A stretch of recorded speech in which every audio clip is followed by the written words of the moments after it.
This month I very much wanted to make a botanical portrait of a branch of Cotoneaster.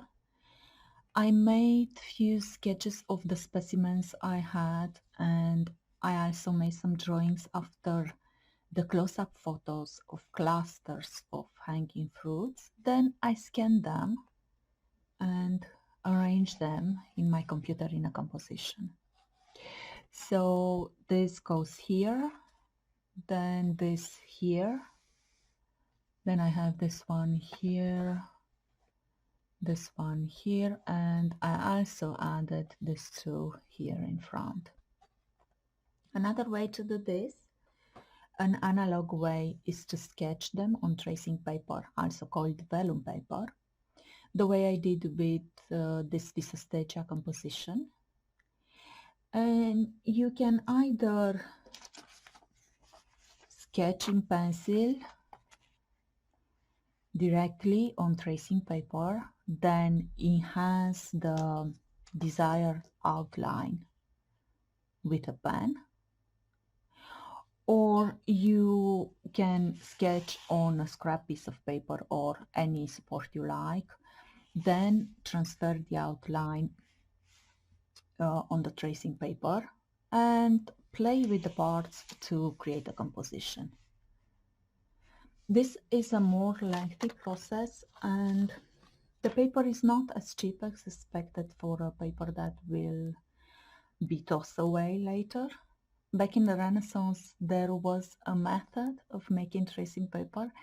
On the standard paper, they applied linseed oil and left it to dry for a few days. I didn't try that.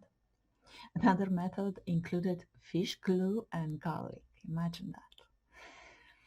So this exercise of composing a picture out of different parts is useful for those who feel ready to move from representation in drawing to concept. And I recommend you to try it sometimes. You can start with 2-3 elements, then move to more complex compositions.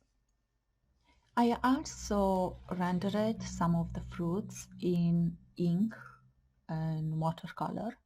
Here are various positions of the fruit, and here is the watercolor rendering. I saw a leaf in watercolor. I really liked the colors and texture on this one.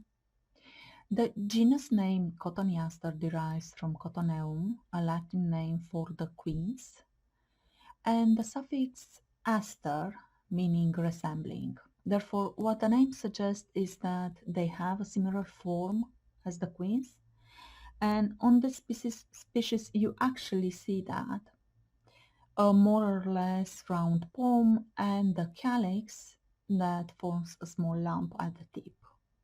And you can see a similar form on medlar fruits, Mespilus germanica, with which the genus is related.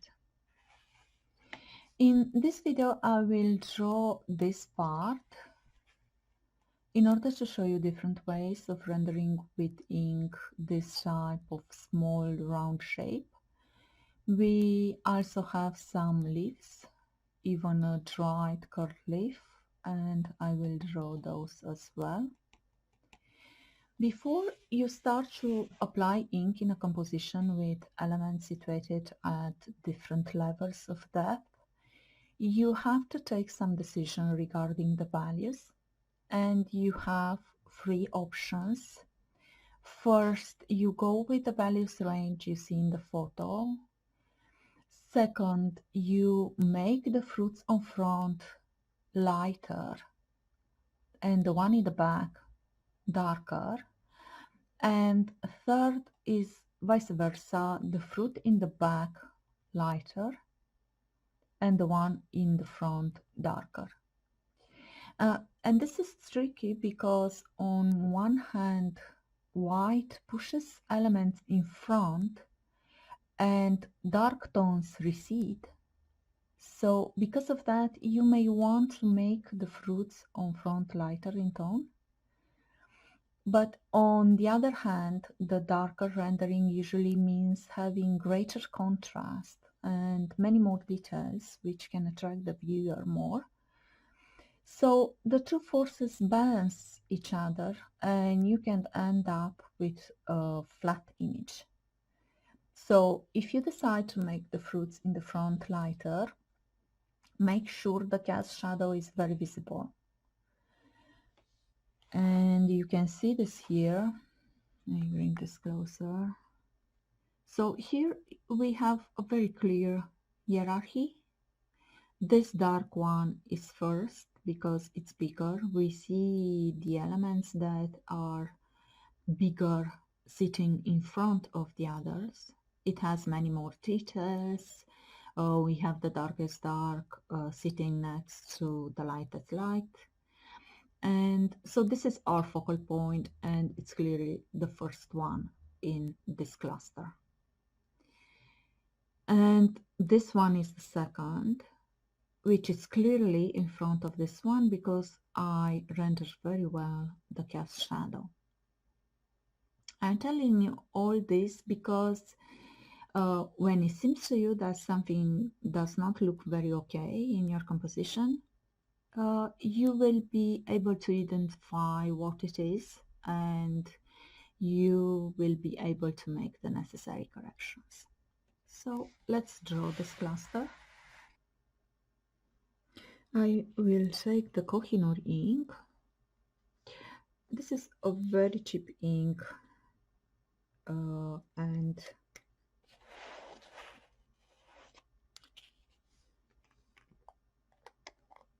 it's waterproof. So if you want to apply watercolor afterwards, it will work.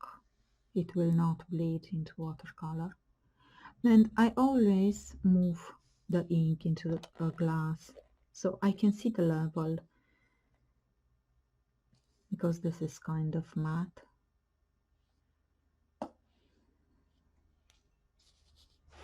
And let's try with a hero nib. I think this is what I use on this one too. And I think I will go with the values I see in the photo. Maybe lighter here, a bit of dark here with very good cast shadows. Lighter this one, a bit darker this one, and this lighter also. So I will try to match the values I see because I see some variation and I think it will look nice. I start with this fruit on the top and with the calyx. I'm drawing the outline of that star shape with undiluted ink and pressing very hard with the nib because here is the darkest value on the fruit. Then I'm filling the interior with random marks, trying to leave some parts uncovered or lighter in tone by using lower pressure on the nib. I'm actually drawing the negative dark shapes, the space between those withered stamens. With few dots, I mark the texture I see on the triangular sepals. They are very light in value, so I try to put not too many dots.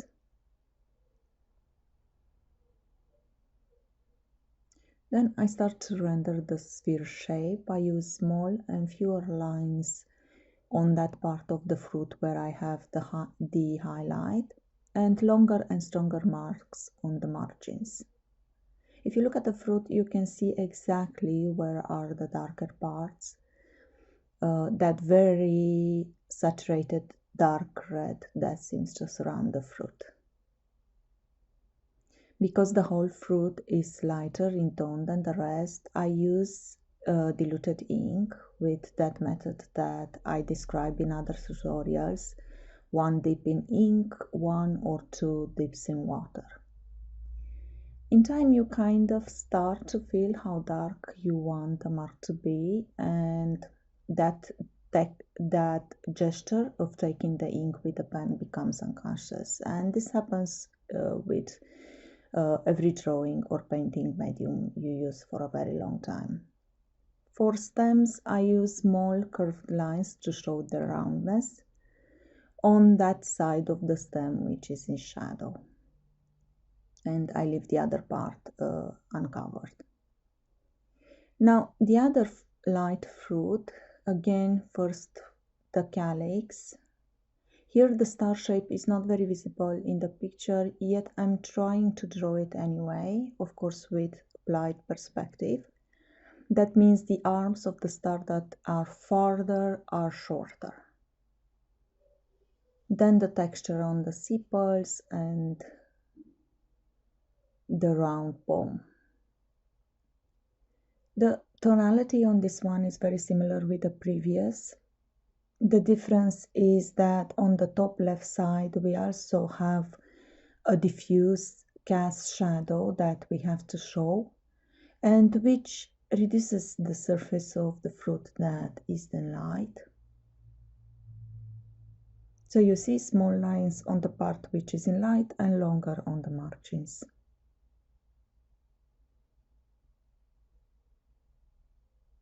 A bit of shadow at the base of its stem.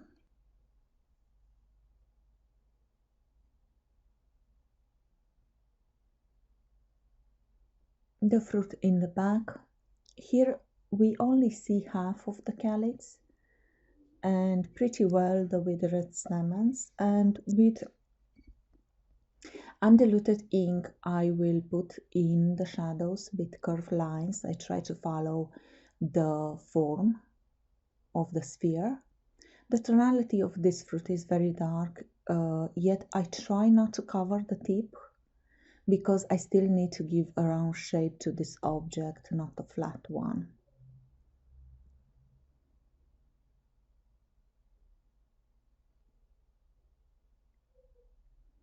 With interrupted lines, I add an outline. I wanted to be discreet, but I need a line there to delineate the two fruits. The fruit below, few very random lines to mark the stamens. Here the focus is on rendering the round shape. The highlight area is very small, and because is a large fruit, I don't draw long lines. Instead, I cover the dark areas with many smaller lines, but I'm looking for a continuity in shape. All lines are round and they change bit by bit direction as I'm following the shape of the sphere.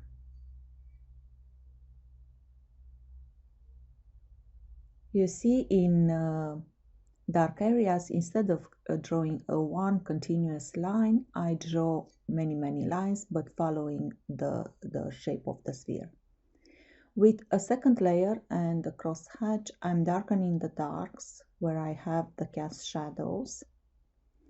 I diluted the ink because I don't want to go too dark too soon. I rather do layers. Here is a cast shadow from the leaf, and I will add more and more layers if I need it. For me, the beauty of the line is very important, so I try to make these hatches as uniform as possible with equally spaced and parallel lines, and I work slow. I blur a bit the margin of that highlight with small marks made with diluted ink and very low pressure. I'm enhancing more the shadows. It's important not to go with dark right to the very edge. Leave the margins slightly lighter and blurred, even if you don't see a reflected light there. It really helps with the form. On this fruit, I want to show those dots you often see on the skin of the fruit, so I put in some, see how that edge is a bit lighter and softer there, and on the opposite side also. A cross hatch on the cast shadow of this fruit also, and you can see how it really brings the light fruit in front. Now the last two fruits.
I very much like the line drawing, but if you want to smooth the surface a bit, take a brush and ink.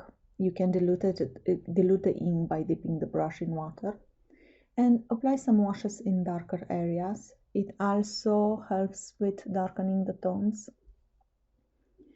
I try not to apply too much this method because it is what I call an artifice method. I'd rather be focused on and struggle to make the line drawing looking good and use washes just to add textures or cover very, very dark areas. I mean, it's so easy to ignore the line work, thinking that you can bring the wash over that. It can affect the quality of your drawing if you abuse this method. I want to put some outlines between few of the fruits, but very scarcely where I think the boundary between them is not visible.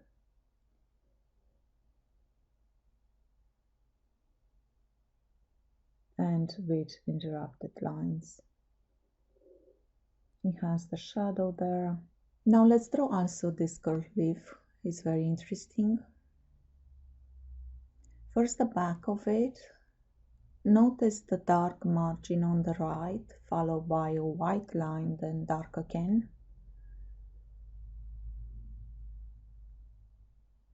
I'm turning the sketchbook to have a better position for my arm.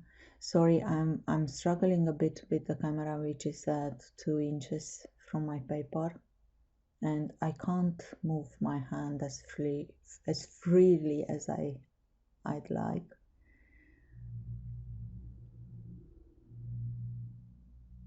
I'm darkening this part.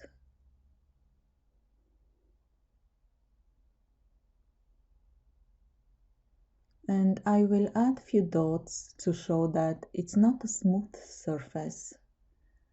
You can go with those dots even on lighter area.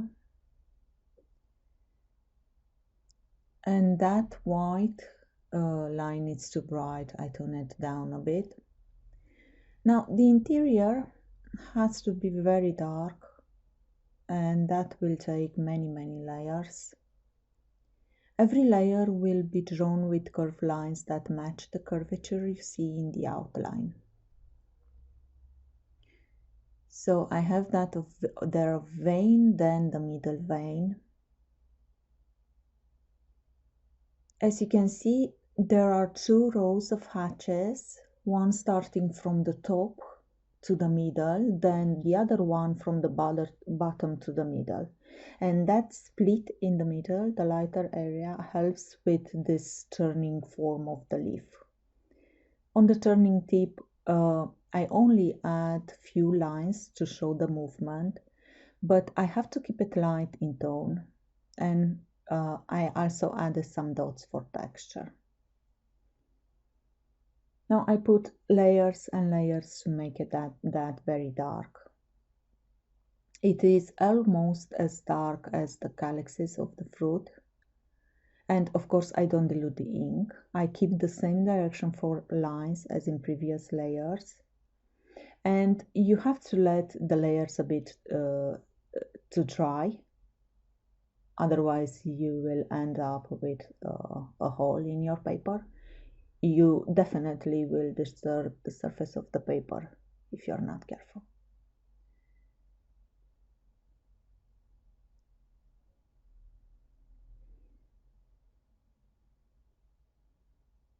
Some dark here too.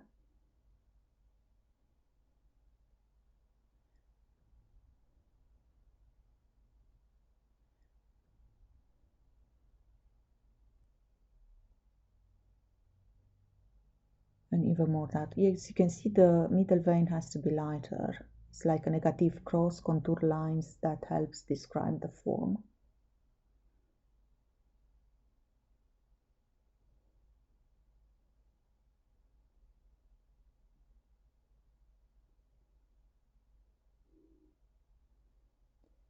I'm not sure what this is, maybe a smaller dry leaf, maybe a small twig fallen from some tree, but I put it in because I like how it balances with the dry leaf from above. Let's draw the rest of the stems. I'm mixing curved lines for form and with straight lines along the stem for darker shadows. Usually I will have darker shadows where the stem connects with the fruit or the other stems, or I have a cast shadow from the other fruits.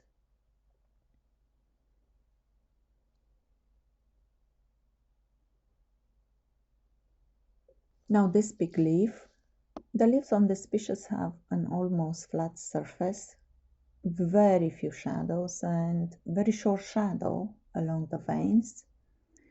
The texture looks a bit woolly, but I don't know how much is from the actual texture of the leaf and how much is that white fuzz left by the woolly aphids. My specimens were leafless by the time I got home, so that's something to see in the future to observe. It's interesting how drawing something make you think and wonder about the properties of the botanical subject you are drawing. It's like a way of thinking, the way the writing is a way of thinking. So I'm marking the veins. I am applying simple straight hatches parallel with the veins, few cross hatches where I see a bit of shadow or texture. The tones has to be left light and almost even. It's like applying a light wash with watercolor but with lines. The leaves are thick and I show that by drawing a thick margin, dark on the left and white on the right. On the right side of the leaf we can see strong shadows caused by the leaf turning a bit. So here I will apply darker lines and more layers of hatches.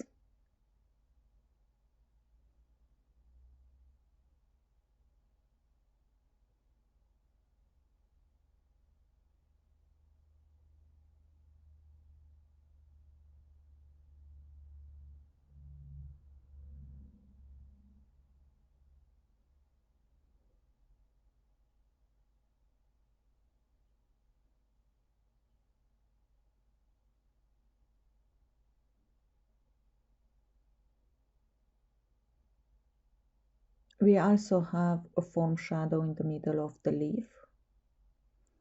And the rest are just light hatches for filling the leaf and give it a mid-tone. I don't see striking contrast on this leaf, so I'm filling every white space with some hatches. I find this type of leaves harder to draw than the ones that are curled or the ones that have many veins or bumpy surface because it's so hard to make them look interesting. So I try to make them look at least clean and very well drawn, elegant drawn, and I think that's enough.